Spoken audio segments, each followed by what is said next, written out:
செம்மணி மனித புதைகுழியிலிருந்து நேற்று 19 எலும்புக்கூடுகள் அகழ்ந்தெடுக்கப்பட்டுள்ளன. செம்மணி மனித புதைகுழியின் 3ஆம் கட்ட அகழ்வு பணியின் 32ஆம் நாள் அகழ்வு நேற்று இடம்பெற்றது. இதுவரையிலான அகழ்வு பணிகளின் போது 412 எலும்புக்கூடுகள் அடையாளம் காணப்பட்டுள்ள நிலையில் அவற்றில் 409 எலும்புக்கூடுகள் அகழ்ந்தெடுக்கப்பட்டுள்ளன. புதைகுழியின் 3ஆம் கட்ட அகழ்வு பணிகள் நேற்றுடன் நிறுத்தப்பட்டுள்ளன.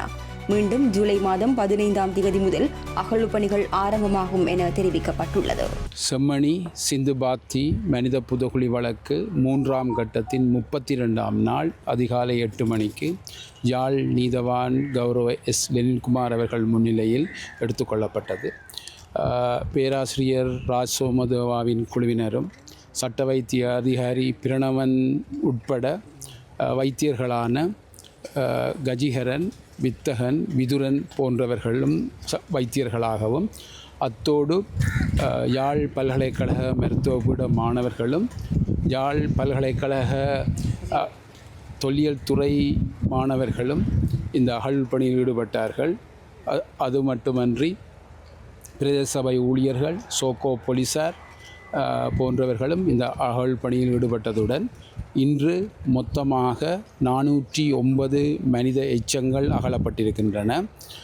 அதோடு பிற பொருட்களாக 3 பொருட்கள் எடுக்கப்பட்டன. உங்களுக்கு தெரியும், ஒரு இரும்பு வடிவிலான பெரிய வட்ட வடிவான ஒரு பொருள் ஒன்று இன்று அகழ்ந்தெடுக்கப்பட்டிருக்கிறது.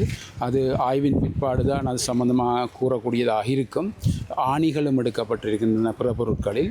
அத்தோடு கருப்பு நிறத்திலான பாசி மணிகளும் பிற பொருட்களாக எடுக்கப்பட்டிருக்கின்றன. இந்த 3 பொருட்களும் பிற பொருட்களாக எடுக்கப்பட்டிருக்கின்றன. இந்த அகழ்வு பணி பதிவுகளை சிஐடியினரும் மேற்பார்வை செய்து கொண்டிருக்கின்றார்கள். இந்த 3ஆம் கட்டத்திற்கு ஒரு இடைவெளி விட்டு மீண்டும் இந்த அகழ்வு பணி ஜூலை மாதம் 15ஆம் தேதி நடைபெற இருக்கின்றது.